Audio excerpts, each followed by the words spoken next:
They hid her in the kitchen during the mating ball, until the Alpha King refused to choose anyone but her. The first thing Alara did that evening was burn her hand on the edge of a baking tray. Not badly, not enough to matter. She pressed her palm against the cold stone counter and kept moving, because stopping was a luxury that did not belong to her tonight. The palace kitchens were running at full speed. 42 staff members moved between stoves and prep tables, and not one of them looked at her twice. That was fine. She had spent the last 4 years learning how to exist in rooms without being noticed, and she was very good at it by now. Outside, through the narrow window above the sink, she could hear it starting. Music, low and formal, the kind that costs more per hour than most people earned in a month. The royal mating ball had officially begun. Alara reached for another tray and did not look out the window. Her name was Alara Voss, though very few people in the palace knew that. Here, in the kitchen, she was called Nell.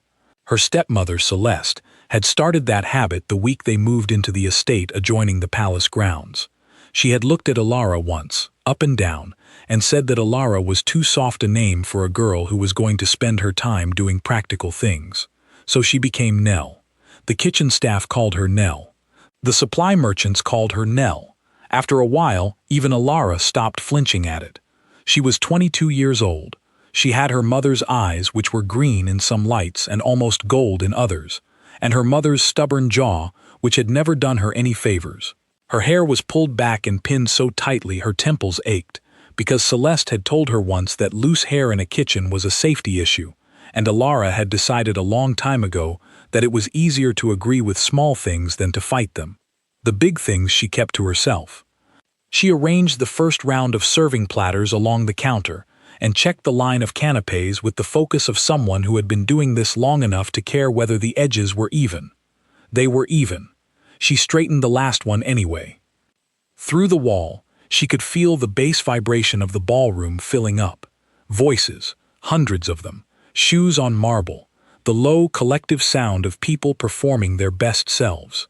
Her stepsisters, Portia and Cleo, were somewhere in that room right now. Portia in the silver dress that had taken 3 seamstresses 2 weeks to finish. Cleo in the emerald one that brought out her eyes, which were gray and calculating and never missed anything. They were both stunning. They were both ranked well within the pack. They both had a real chance tonight. That was the thing about the royal mating ball. It only happened once every 10 years. The reigning Alpha King would attend, and he would walk among the eligible females of every pack under his authority, and at the end of the night he would choose. Not select from a short list, not defer to his counsel. Choose. Old law. Unbreakable. King Caius Blackthorn had never done it before. At 31, he was considered almost dangerously overdue. His council had been restless about it for 2 years. The packs were restless.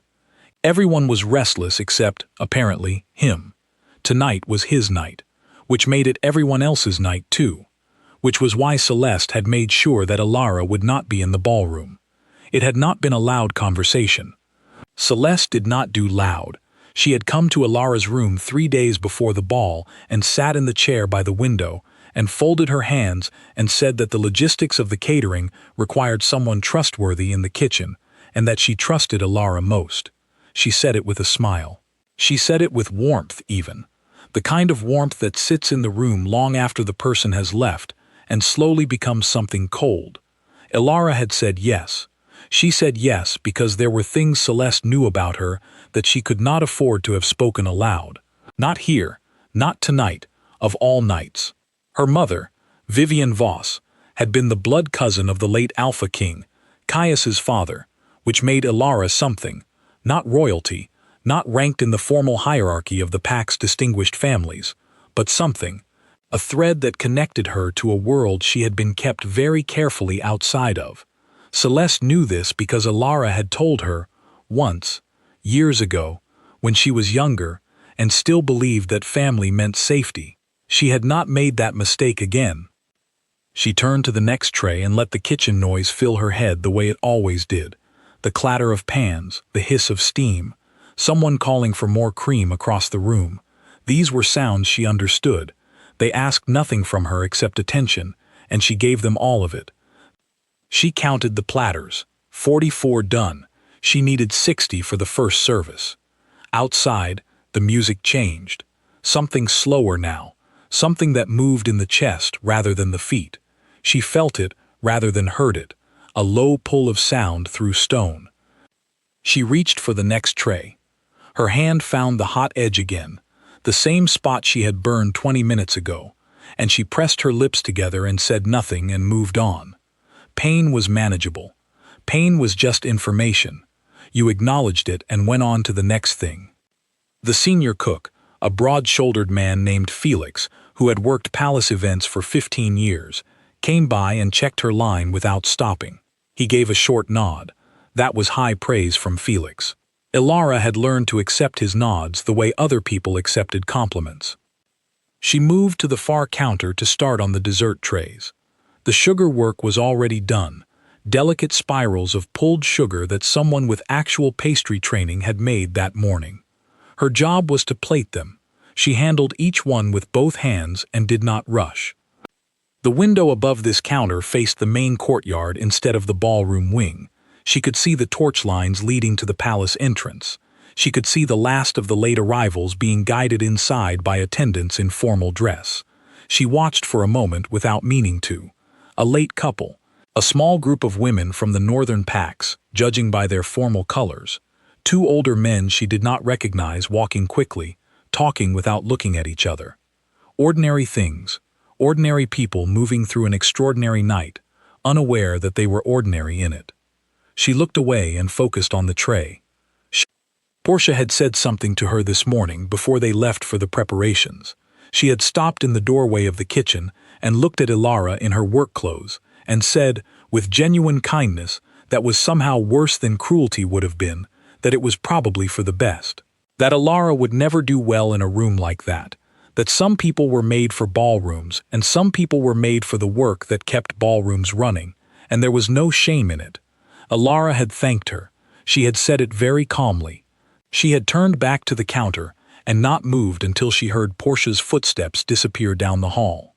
She had stood there for a while after that, very still, both hands flat on the counter, and she had breathed in the way she had taught herself to breathe when things pressed too hard from the inside.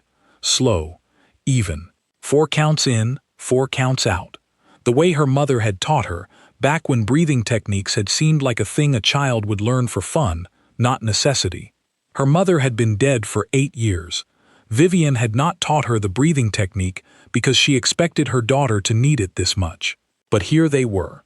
She straightened the last dessert plate and stepped back and looked at the line. Even, clean, exactly right. Felix appeared again. Another nod. She was averaging 1 nod every 20 minutes, which was exceptional for a night like this. She turned to the next task. There was always a next task. That was the thing about kitchens. They never ran out of things that needed doing, and when you were someone who needed the world to stay manageable and contained, that was the closest thing to mercy she had found. The music outside shifted again, faster this time.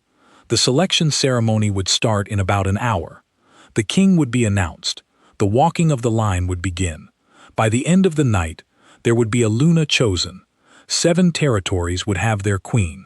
The question that had sat over the kingdom for 2 years would finally be answered, and everyone who had dressed tonight in the hope of being that answer would know either way. Ilara pressed the burn on her palm against the cold counter one more time. It helped. A little. In the way that small, sharp things sometimes helped when the large, impossible ones could not be touched. She reached for the next tray and kept moving. She thought about the things she was not going to think about. She thought about them very briefly and then put them down the way you put down something too heavy to carry while your hands are already full. She had a job to do. 60 platters. 2 more hours on her feet. A kitchen that needed her to be present and focused, and everything she had trained herself to be. She would do it well. She always did it well. That was the only thing that had never been taken from her.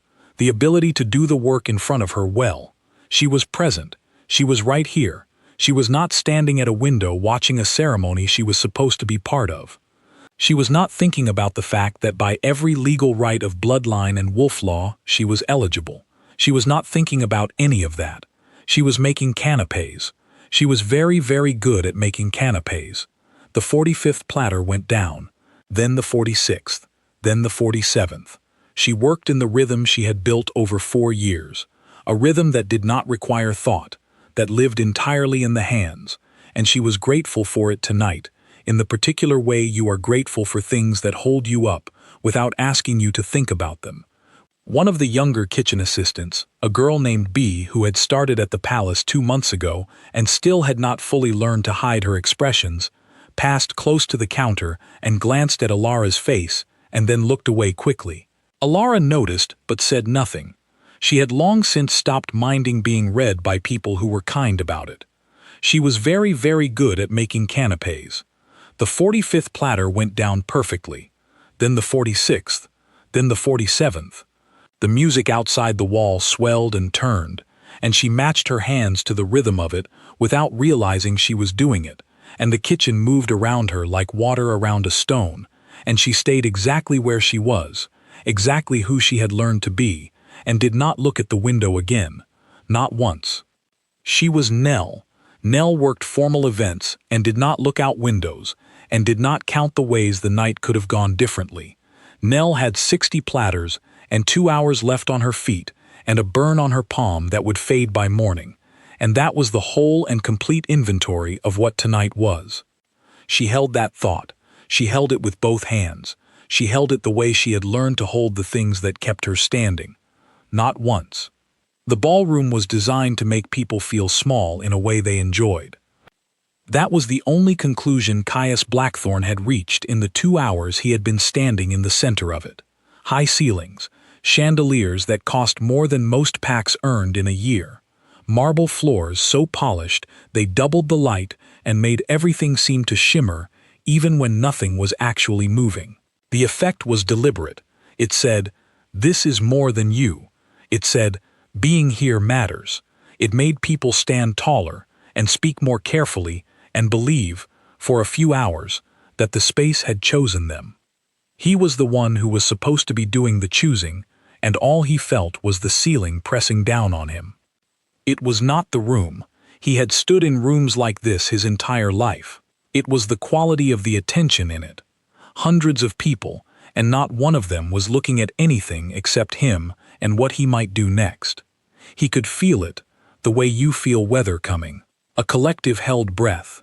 A room that had decided tonight was the most important night of its existence and was waiting for him to confirm that. He smiled. He had become very good at smiling in ways that revealed nothing. His head of guard, Owen, moved to his shoulder and said quietly that the council wanted him to begin the walk within the next 20 minutes. Caius nodded without looking at him. He was watching the far end of the room, where a cluster of she-wolves from the Eastern Territories had arranged themselves near the window in a way that was clearly meant to look accidental. They were beautiful. They were all beautiful tonight. That was the thing about this kind of event. It asked people to be their most beautiful, and people were extraordinarily good at delivering what was asked of them. He was trying to feel something about that. He took a glass of water from a passing tray and held it without drinking and moved through the room at the pace that looked like ease but was actually the careful management of position.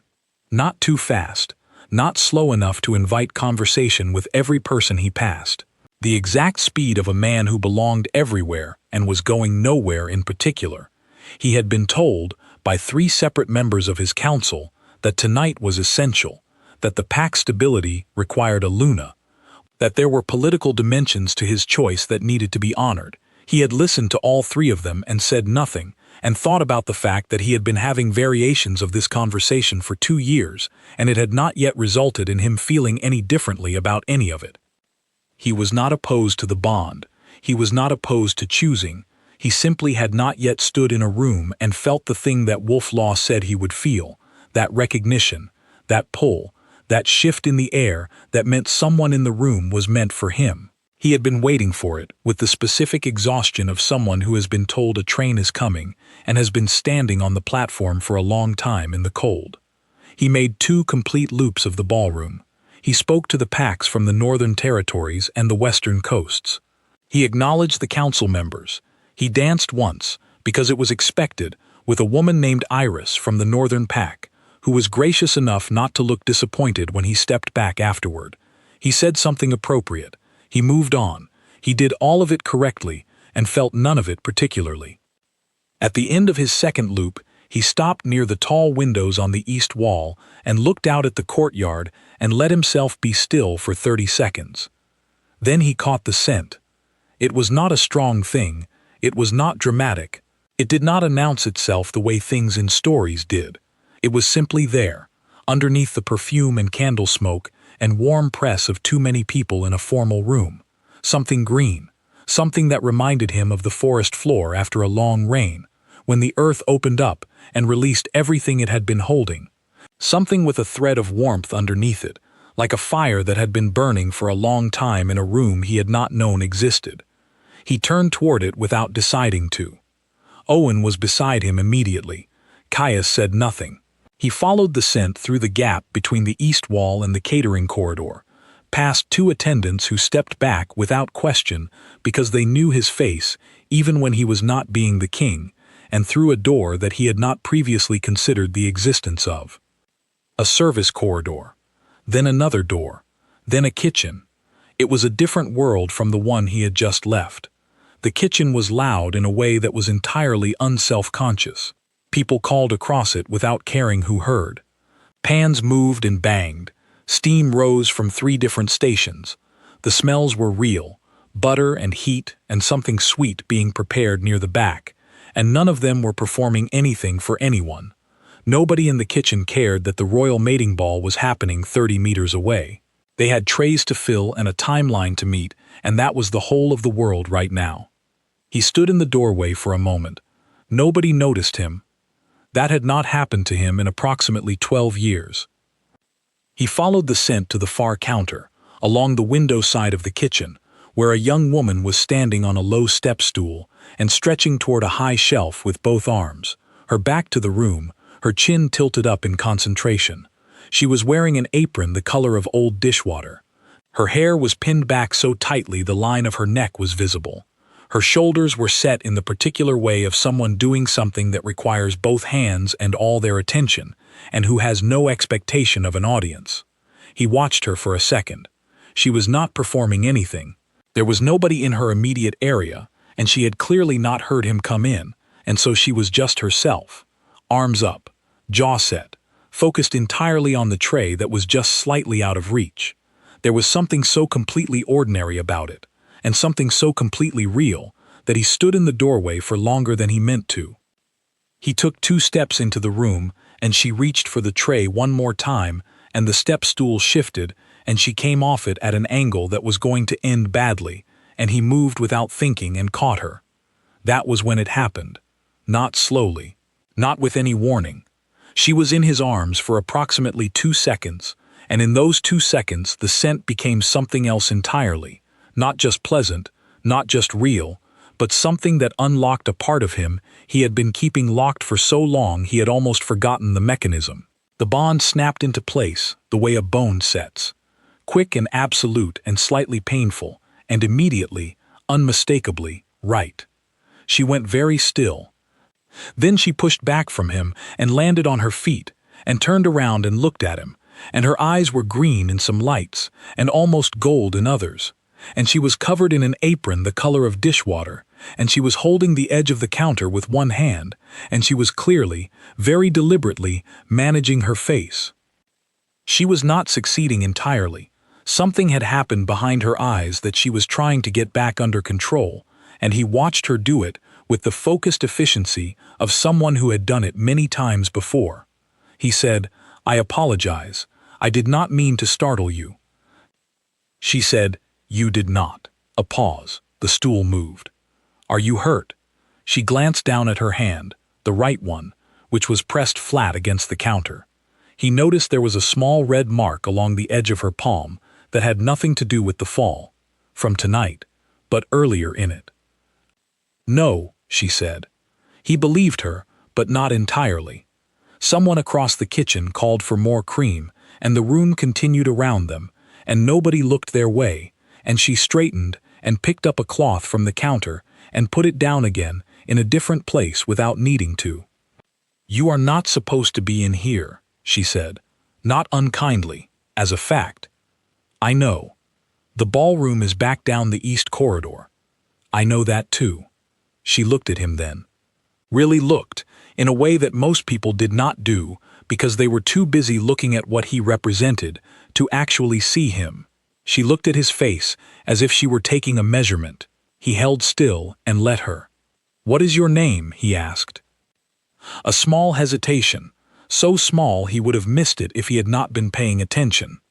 "Nell," she said, "I work the kitchen for formal events." It was not a complete lie, but it was not the whole truth either. He said, "My name is Caius." She already knew that. He could see it in the way she did not react to it at all. Not a flinch, not a sharpening of attention, nothing.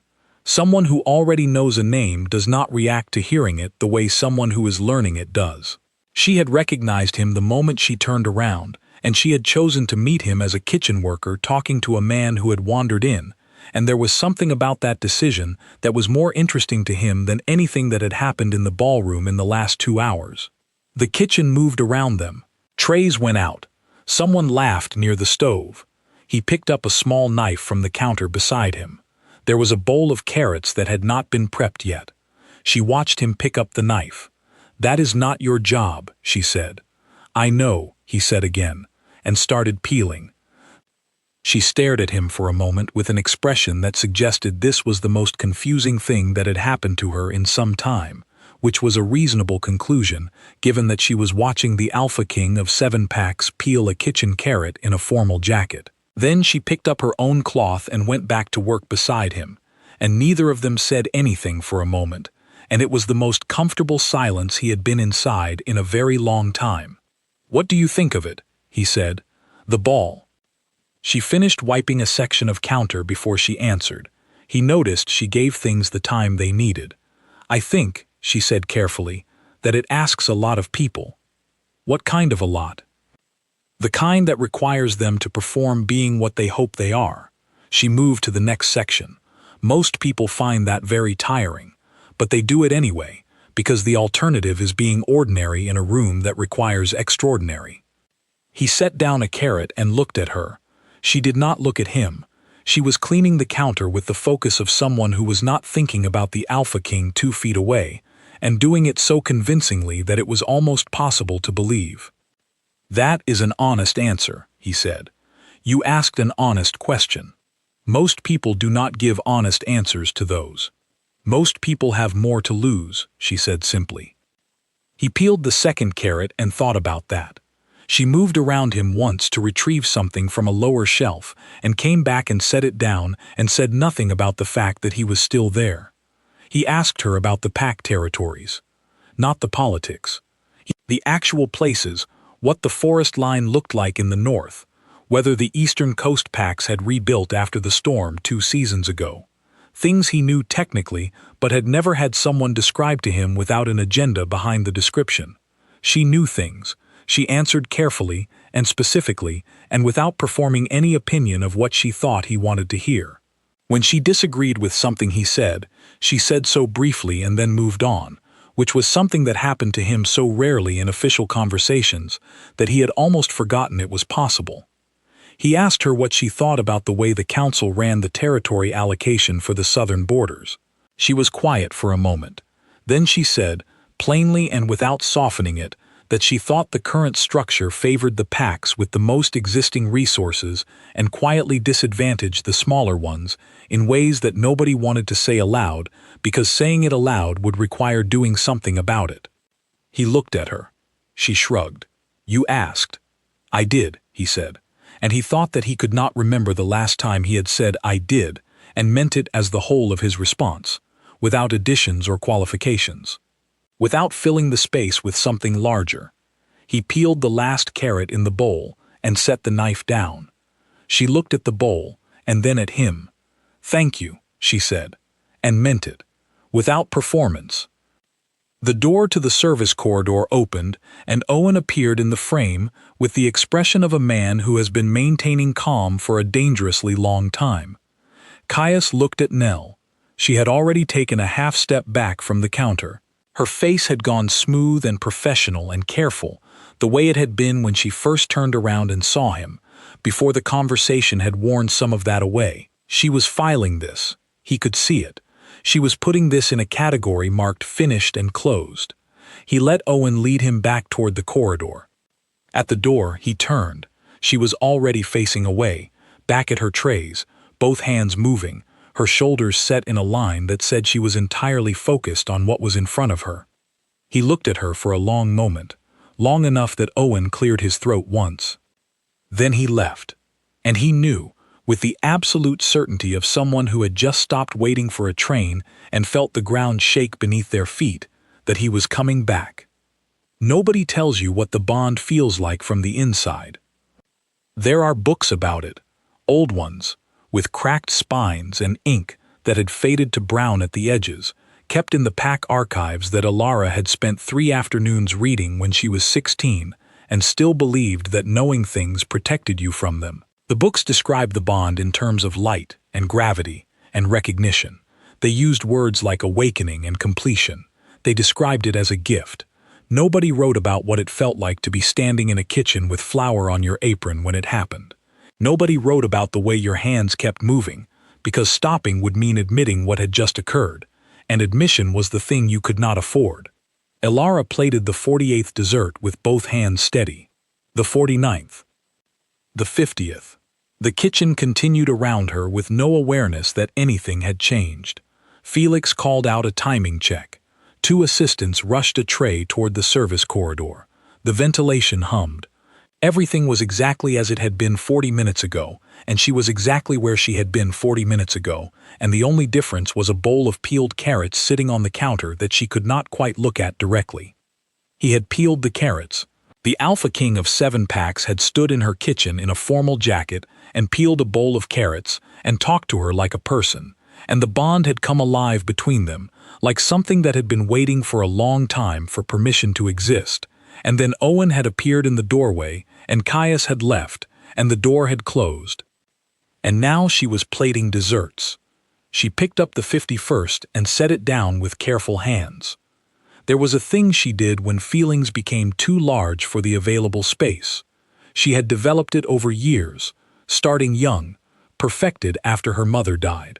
She called it the counter, in her head, because it always involved a surface of some kind, an actual counter, or the top of a box she was carrying, or a windowsill, and the act of pressing both palms flat against it and letting the cold or the warmth or simply the solidity of the thing anchor her to the room she was actually in. She was in the kitchen. This was the kitchen. These were dessert plates and she was plating them, and that was what she was doing right now.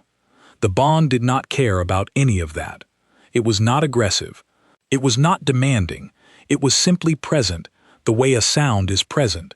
You cannot unhear something, and she could not unfeel this, and the effort of pretending otherwise was taking up a larger portion of her attention than she could comfortably spare. She managed it. She was very good at managing things. The dessert line was finished at 4 minutes past the scheduled time, which was 4 minutes late, which had never happened to her before on a formal night. She stared at the finished trays and gave herself 3 seconds to be annoyed about the 4 minutes, because it was a specific and contained thing to be annoyed about, and it was better than the alternative. Felix passed and checked the line and nodded and moved on without commenting on the time. Either he had not noticed or had decided not to mention it. Either way, she was grateful. She moved to the cleaning station and began washing down the prep counter. Think about what is actually true, she told herself. Not what you felt, what is actually true. What was actually true was this. The Alpha King had wandered into the kitchen and caught her when she fell, and the bond had activated, and he had peeled carrots and talked to her for 20 minutes, and then gone back to the ballroom, where there were hundreds of eligible she-wolves waiting for him to make a choice. That was what was true, all of it, in that order. The bond was not a promise. The bond was a signal. It said, here is a possibility. It did not say, "Here is what your life will look like." A bond could be refused. A bond could be ignored. Wolves did it. Rarely, but it happened. The cost was known. A persistent ache, like a tooth that had been pulled. An absence that the body catalogued long after the mind moved on. She could carry an absence. She had been carrying absences for years. She was well equipped. She scrubbed the counter in long, even strokes. What else was actually true? He had said his name like he was offering it. Not the title, not the king, just Caius. Like she could have it. Like it was hers to hold if she wanted it. She pressed the cloth harder against the counter. What was also true was that Celeste knew. Not about the bond, she could not know about that yet. But she knew about Ilara's bloodline. She knew about the connection to the royal family. And she had put Ilara in this kitchen very deliberately, in an apron the color of old dishwater, so that even if some string of chance had put her in the ballroom, no one would have looked at her twice. Except he had looked at her. He had looked at her in the kitchen, without the gown or the preparation or the performance, and he had stayed. He had peeled the carrots. He had asked real questions and waited for real answers. He had stood beside her in the way people stand beside you when they are not trying to impress you and are not trying to be somewhere else. He had held the knife like someone who had never done it before, but was committed to figuring it out, which was something she would probably still be thinking about when she was old, even if nothing else came from this night. She stopped scrubbing. This was the problem. This was exactly the problem. This was the thing she was not allowed to do. She had a rule. She had built it carefully after the last time she had trusted someone with something valuable. The rule was simple. Do not want things that are not yours. Not because wanting was wrong, but because wanting things that are not yours made you vulnerable, and she had learned in the specific way that you learn things that hurt, that vulnerability was a door other people walked through to take things from you. The bond was not asking her to be vulnerable. The bond was not asking her to want anything. The bond simply was. It was a fact of wolf nature, as much a part of who she was as the shape of her own hands, and it did not care about her history, or her rules, or the scar on her palm, or the 4 years she had spent being Nell instead of Ilara. Felix called across the kitchen for the second service setup. She put down the cloth and turned to the next task. There was a cold hollow in her chest where the bond signal was sitting. Not painful, just present. Like standing in a room where a window has been opened and the air is different now, and no amount of focusing on other things makes the air go back to what it was. She carried 5 trays to the service counter and arranged them in order and thought, briefly and carefully and against her better judgment, about what she would say if he came back. She had already decided he would not come back. He was the Alpha King. He had a ceremony to complete. He had a council and a pack, and 7 territories, and a room full of eligible, prepared, appropriate women waiting for him to exercise an ancient rite. He had no business being in the kitchen again. The 20 minutes in the kitchen had been an anomaly, a strange gap in an important evening that would close itself over when he returned to the room, and the music, and the people who were actually supposed to be there. She was sure of this. She kept the cloth in her hand as she worked, not because she needed it, but because it gave her hands something to do. And hands with something to do were hands that were not shaking.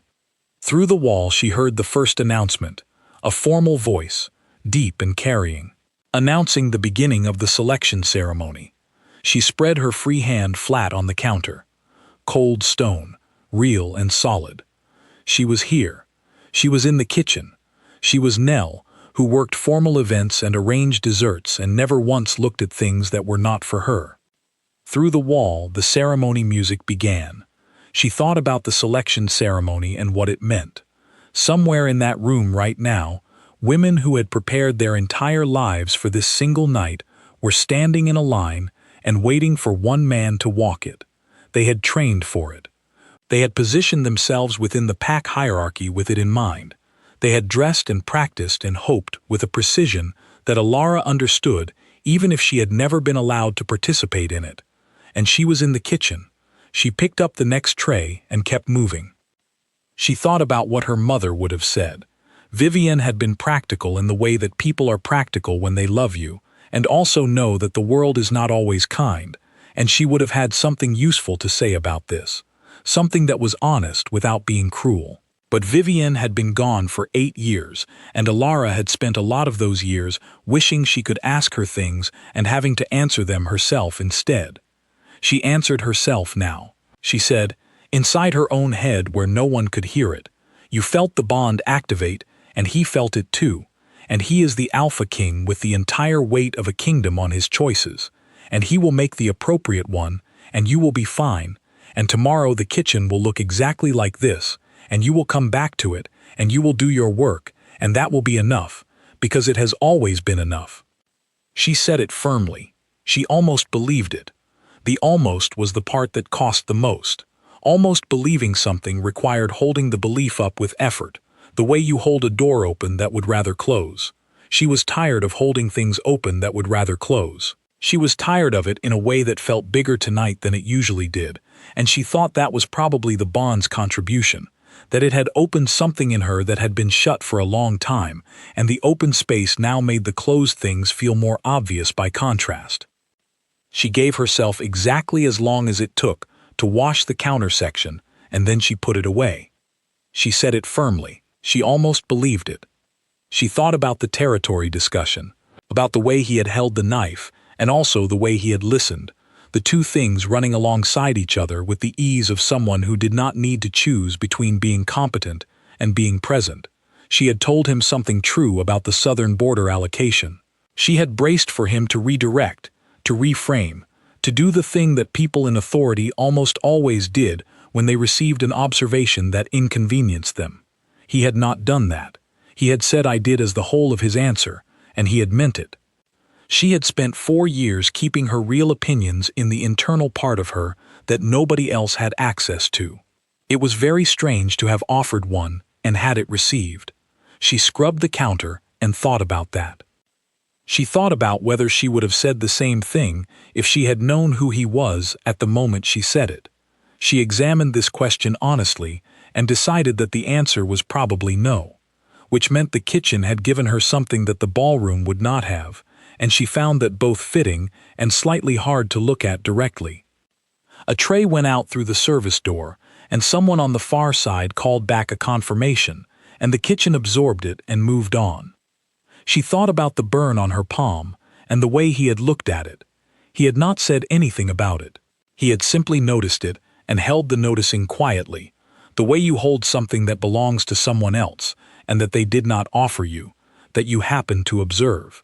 She had appreciated that more than she would have appreciated sympathy. Sympathy required a response. This had required nothing from her. She said it firmly. She almost believed it. The kitchen moved around her. Felix called out adjustments, and the prep staff moved, and the ventilation hummed, and trays came and went through the service door, and the world continued to be exactly what it was. She counted her trays. She kept her hands busy. She matched her breathing to the rhythm of the kitchen, and not to the ceremony music coming through the wall, because the ceremony music was not for her, and the kitchen rhythm was, and she knew the difference between things that were for her and things that were not. She had been learning that difference for a very long time. She thought about her mother, briefly, about the way Vivian had described wolf bonds when Alara was small and did not yet understand why the description mattered. She had said that the bond was not about deserving. It was not about being worthy or prepared or positioned correctly. She had said the bond found you where you were, not where you were supposed to be. Alara had been 11. She had thought that was a nice thing to say. She was 22 now, and she was standing in a kitchen with flour on her apron and a bond sitting in her chest like an open window, and she thought that her mother had been right, and that it did not help as much as she had hoped it would, and that being right about a thing and being ready for a thing were entirely different kinds of being. She set the last tray of the second service into the line and stepped back and looked at it. Even, clean, exactly right. She exhaled slowly. The kitchen around her kept its rhythm, indifferent and steady, and she stood inside it and counted 4 breaths in and 4 breaths out and decided that she was going to be fine. She had decided this before. Under worse circumstances, she had always been right. She told herself she was right now. She picked up the cloth again and found the small nick in the counter near the corner, the one she had noticed on her first day in this kitchen and had been noticing ever since. She cleaned around it carefully, the way she always did. It was a small thing, a permanent small thing, the kind that gets incorporated into your days without a decision being made about it. She had a lot of those, small permanent things she had arranged her life around without deciding to. She thought, I am tired of small permanent things that I did not choose. The thought arrived without warning. She pressed the cloth to the counter and held it there and let the thought sit where it was, because pushing it away would only mean it came back louder later. The ceremony music through the wall swelled once and then steadied, and she matched her breathing to it without meaning to, and the kitchen moved around her, and she stayed exactly where she was. She was managing. She was almost certain she was managing. The door at the far end of the service corridor opened. She knew before she turned. The way the air changed was specific and already familiar in the way that certain things become familiar before you have had enough time with them to explain why. The quality of the silence that entered ahead of him was one she had learned to recognize in the space of 1 hour and would probably never forget. She turned around very slowly, with the cloth still in her hand. The Alpha King was standing in the doorway of the kitchen again. His head of guard was behind him. Behind Owen were 2 more guards. Behind them was a palace attendant who looked like he had been running, and at the edge of the corridor frame, appearing as if she had followed the procession from the ballroom at exactly the speed required to be here for this moment, but not for the one before it, was Portia, in her silver dress, staring. And behind Portia, moving into the frame with the specific controlled stillness of someone containing something very large, was Celeste. Caius was not looking at any of them. He was looking at Alara, not at Nell, not at the apron or the cloth or the position she occupied in the room.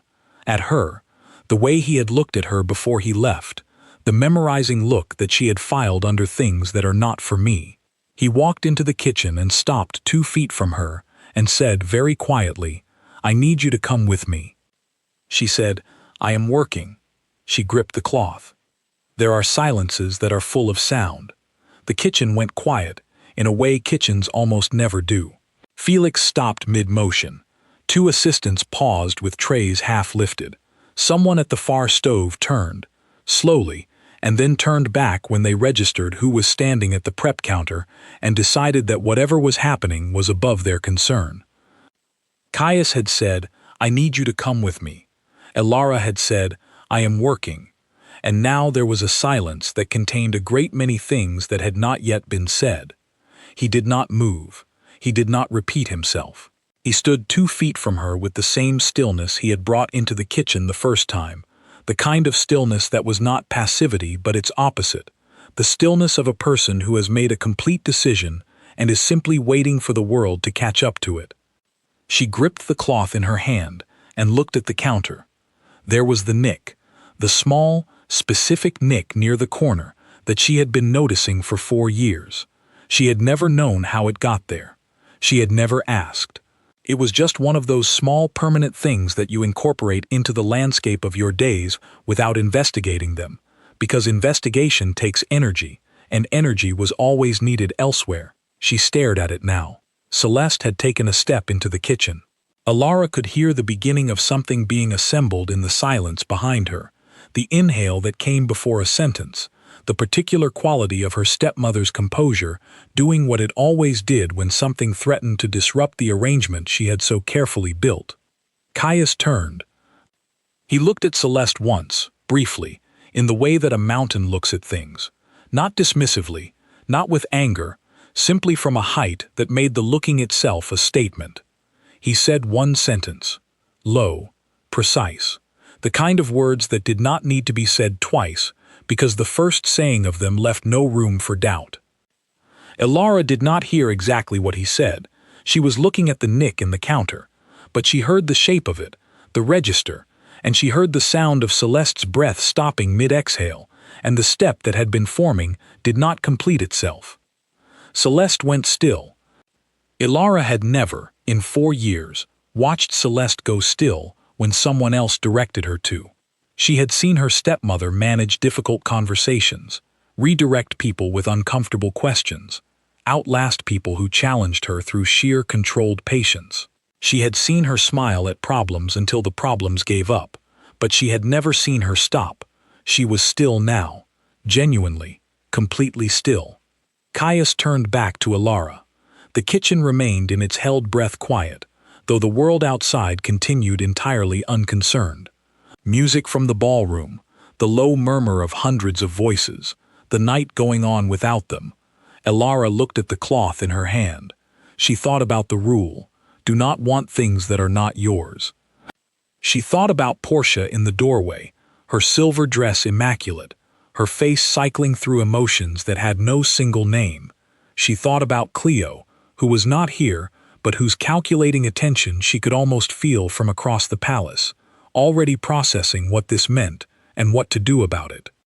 She thought about Celeste, standing still in the kitchen doorway for the first time in 4 years.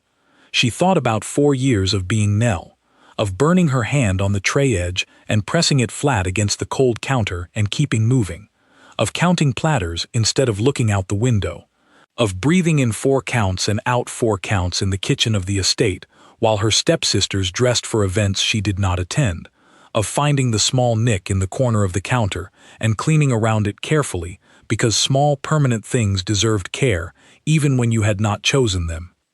She thought about the specific weight of the choice Celeste had made 3 days ago. Not loud, not cruel even, in any visible way, just the quiet engineering of a situation in which Ilara could be removed from a room without anyone asking questions about the removal. It had required knowing exactly what Ilara would and would not risk. It had required understanding her well enough to predict her responses. 4 years was a long time to study someone. Celeste had used the time efficiently, but Celeste had not accounted for 20 minutes. She had not accounted for a door that opened from the wrong side at the wrong moment, for a scent that moved through a formal corridor, for a man who had been standing on a platform waiting for a long time and recognized the ground shaking when he finally felt it. She had not accounted for peeled carrots and a real conversation, and a man who asked what you thought and then waited for the actual answer. Those were small things. They had changed everything. She had planned for Ilara to stay in the kitchen, and she had been right about that. What she had not planned for was what came to the kitchen instead. Ilara almost felt something like gratitude for that. Not toward Celeste, not quite, but toward the specific chain of events that had made the kitchen the place where this happened, rather than the ballroom, where she would have been dressed and prepared and performing, where the bond might have activated in a crowd and been immediately complicated by context and audience and all the other noise that formal occasions generated. In the kitchen, it had just been the two of them, flour and carrots and a step stool and 20 minutes of real conversation. That was what the bond had been built on, and she thought it was a better foundation than a ballroom could have offered. She thought about 20 minutes and a bowl of peeled carrots and a man who had asked real questions and meant them, and who had memorized her face when he thought she was not watching, and who had gone back to the ballroom and come back anyway. He had come back. That was the thing she kept returning to, the way you return to a word you have said aloud and are hearing for the first time. He had gone back to the ballroom where the ceremony was waiting, and the council was watching, and 300 people had arranged their expectations around what he was supposed to do, and he had come back to the kitchen. She looked up. "You came back," she said. It was not a question. It was not an accusation. It was just the most accurate thing she could think to say in this moment, and accuracy felt important right now. "I was always going to come back," he said. She looked at him for a long moment. Owen was beside him, still managing the expression of a man holding a great deal of patience in a small container. Behind him were 2 guards whose faces were professionally empty. In the doorway, Celeste had still not moved. Portia's hand was pressed to the silver fabric of her gown at her side. Ilara said, "You do not know my name." Caius said, "Your name is Ilara Voss. Your mother was Vivienne Voss, blood cousin to my father. You have been living in this household for 4 years. under a name that is not yours, and you were placed in this kitchen tonight deliberately." He paused. "Not for effect, because the next part needed its own space. I had 20 minutes between your kitchen and the ballroom doors to find those things. I wanted you to know that I already know them." She stood very still. He had used Owen. Between leaving and coming back, he had sent Owen to find it, and Owen had found it, which meant the coming back was not a question or an experiment. It was a conclusion he had already reached, and he had come back to deliver it. She thought about the empty ceremony hall, about the selection line, about the council watching the doors and the minutes counting down, and everything that was supposed to happen tonight being suspended because the Alpha King had walked out of his own ceremony to come back to a kitchen. "The ceremony," she said, "is not more important than this. Your council will disagree. They often do." Something shifted in his face, not softening exactly, more like accuracy arriving.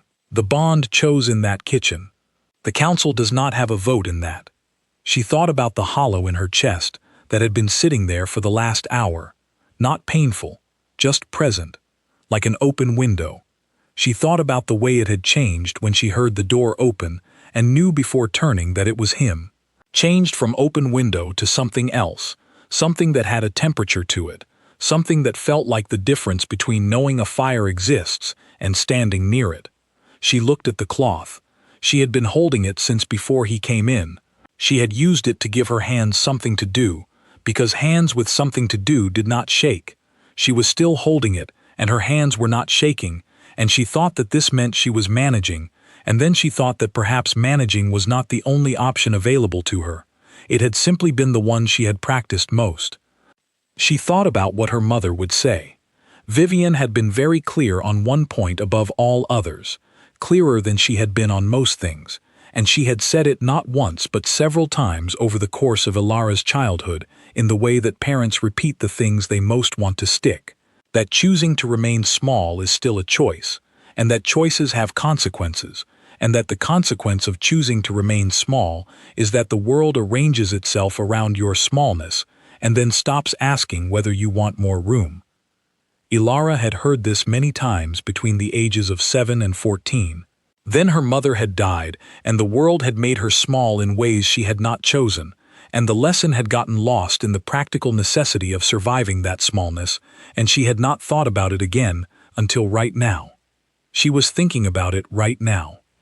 She was thinking about it with a bowl of peeled carrots on one side and the Alpha King of 7 packs on the other side, and a cloth in her hands that she was using to have something to hold, and a bond in her chest that had stopped being an open window and started being something with more weight to it, something that did not move when she breathed around it, but also did not ask her to stop breathing. Celeste spoke.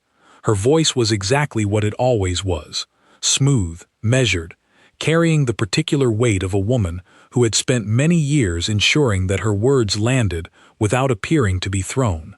She said that there seemed to be some confusion, and that Nell was a kitchen staff member, and that the king had obviously had a very long and demanding evening. She did not finish the sentence. Caius did not look at her. He looked at Ilara and said, quietly enough that it was only for her, "You do not have to protect anyone in this room right now. Not even yourself." She thought about what that meant. She thought about what it would mean to stop. She had been protecting herself for so long and so automatically that it had become structural, the way bones are structural. You do not notice them until something makes them visible. She looked at the nick in the counter. She thought about her mother, about Vivian standing in a kitchen very different from this one, in a house that felt like home, and saying, "The bond finds you where you are." She looked at Caius. She looked at his hands, which were the hands that had held the kitchen knife and peeled carrots with the focus of someone committed to figuring out an unfamiliar task, and which were currently at his sides, open and relaxed, because he was not trying to take anything from her. He was simply waiting. She set the cloth down on the counter, both hands, flat, the way she always pressed her palms to surfaces when she needed to anchor herself. She was in this room. She was standing in this kitchen. She had a burn on her palm and flour on her elbow, and 50 plates done perfectly, and 4 years of being someone she was not, and a name she had not used in 4 years sitting in the air right now because he had said it, and it had landed in a way her name had not landed since the last person who loved her said it aloud. She lifted her hands from the counter. She turned to face the door. Owen moved first, clearing the path. The 2 guards fell in behind. The kitchen staff, who had been a study in professional non-observation for the last several minutes, collectively found things to look at that were not the doorway. Elara walked toward the door. She did not remove the apron. She was aware of this decision as she made it. She was aware of every implication of it. The flour, the dishwater color, the kitchen staff ties still looped at the back.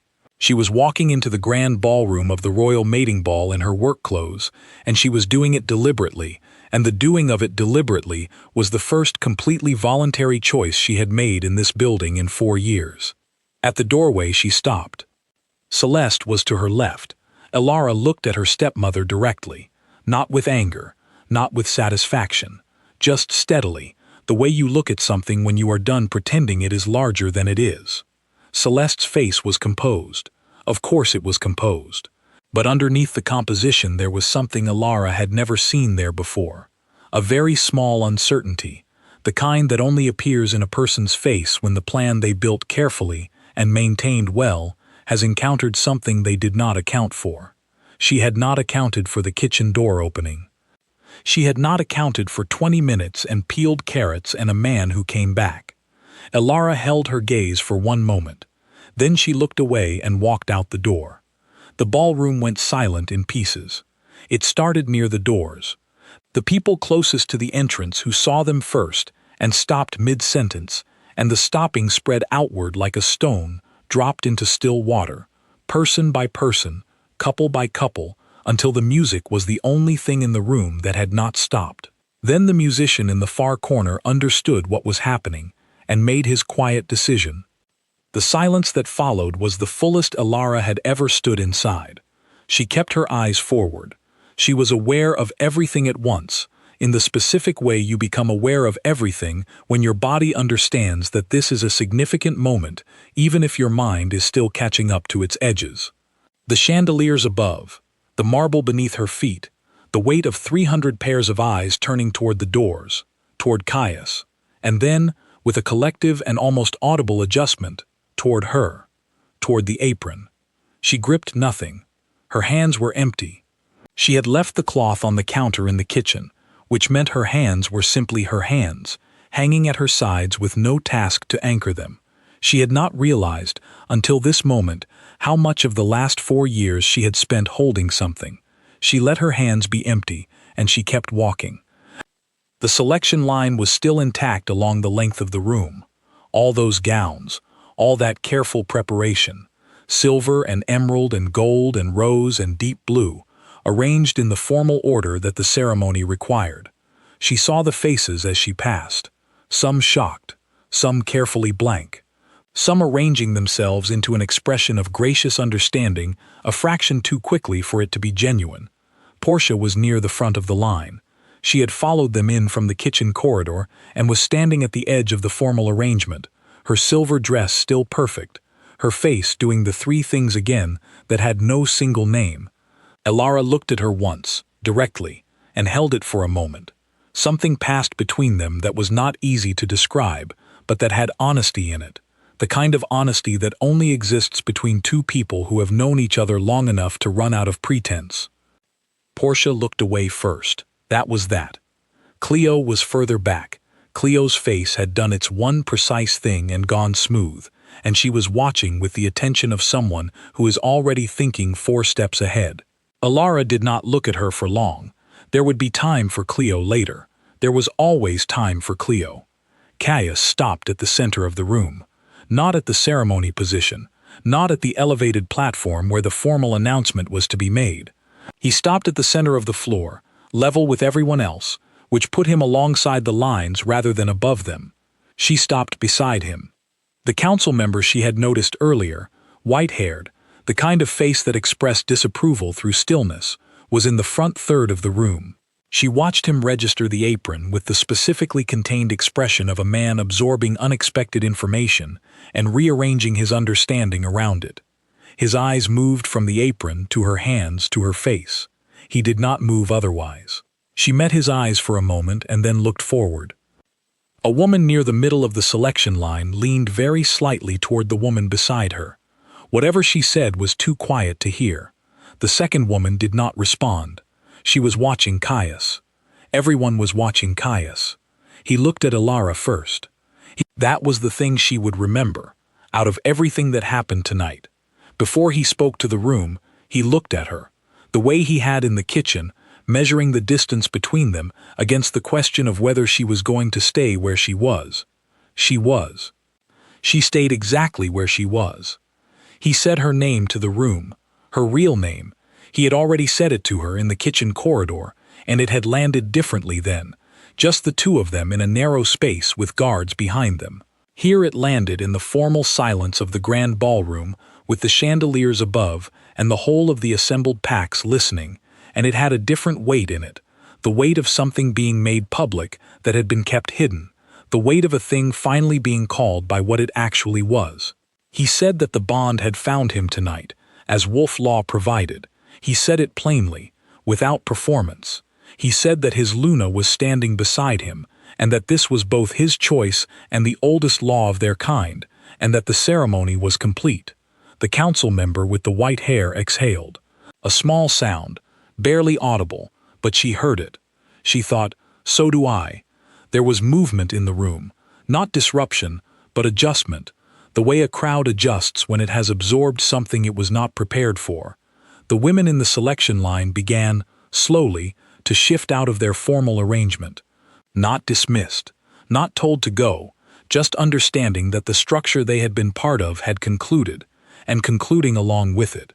One of the council members, a woman in formal dark green who had been standing near the far wall, moved forward through the thinning crowd and spoke briefly to Owen. He nodded.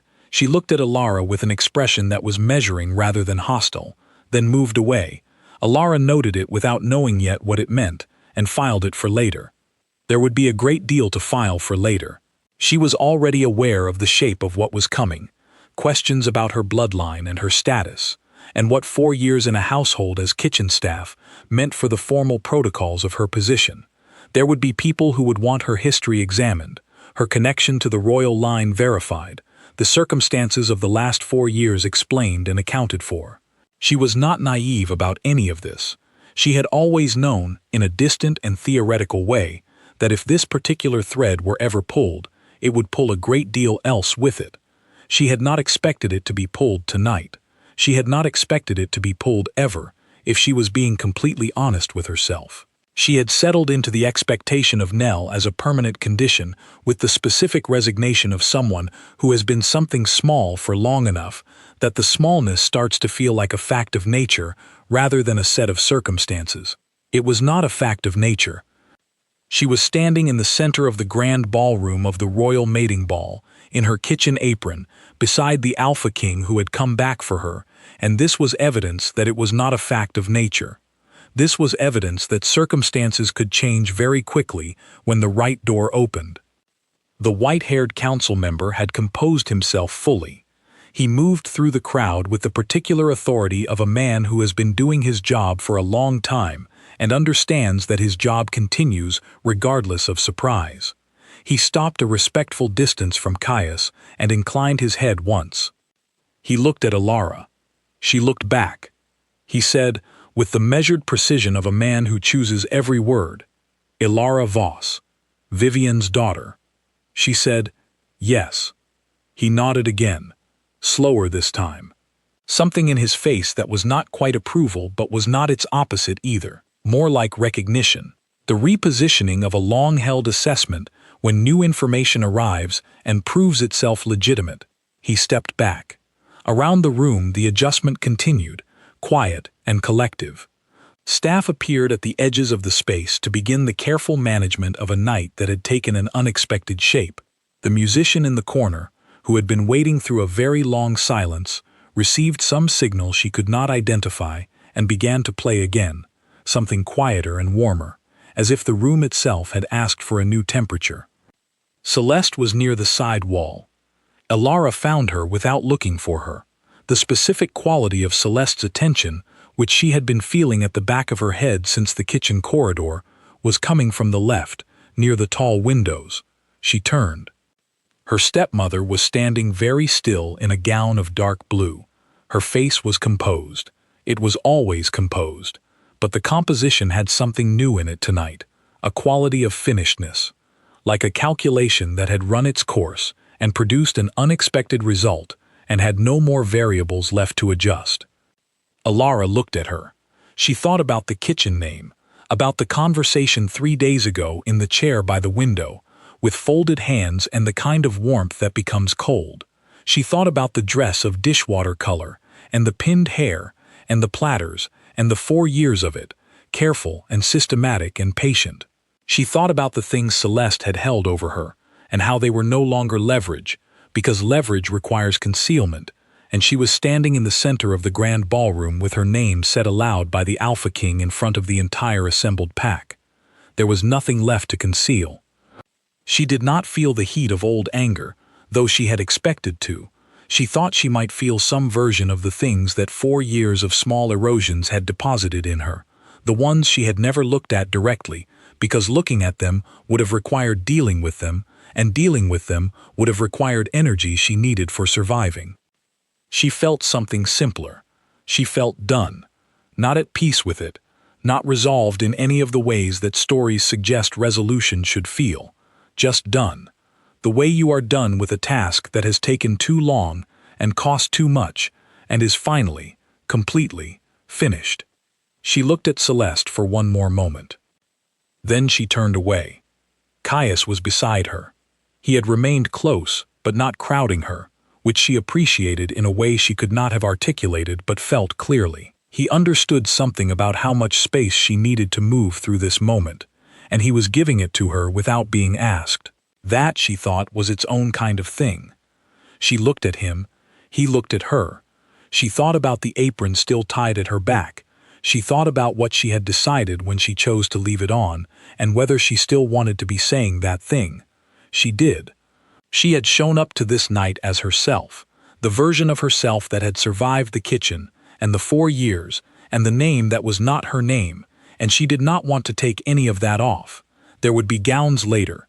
There would be ceremony and protocol, and the long process of everything this moment had set in motion. She knew this. She was not naive about the weight of what came next.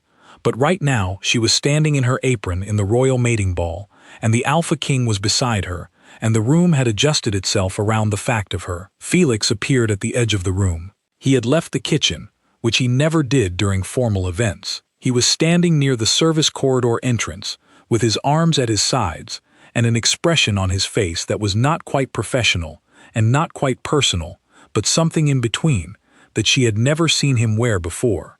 He caught her eye. He gave a nod.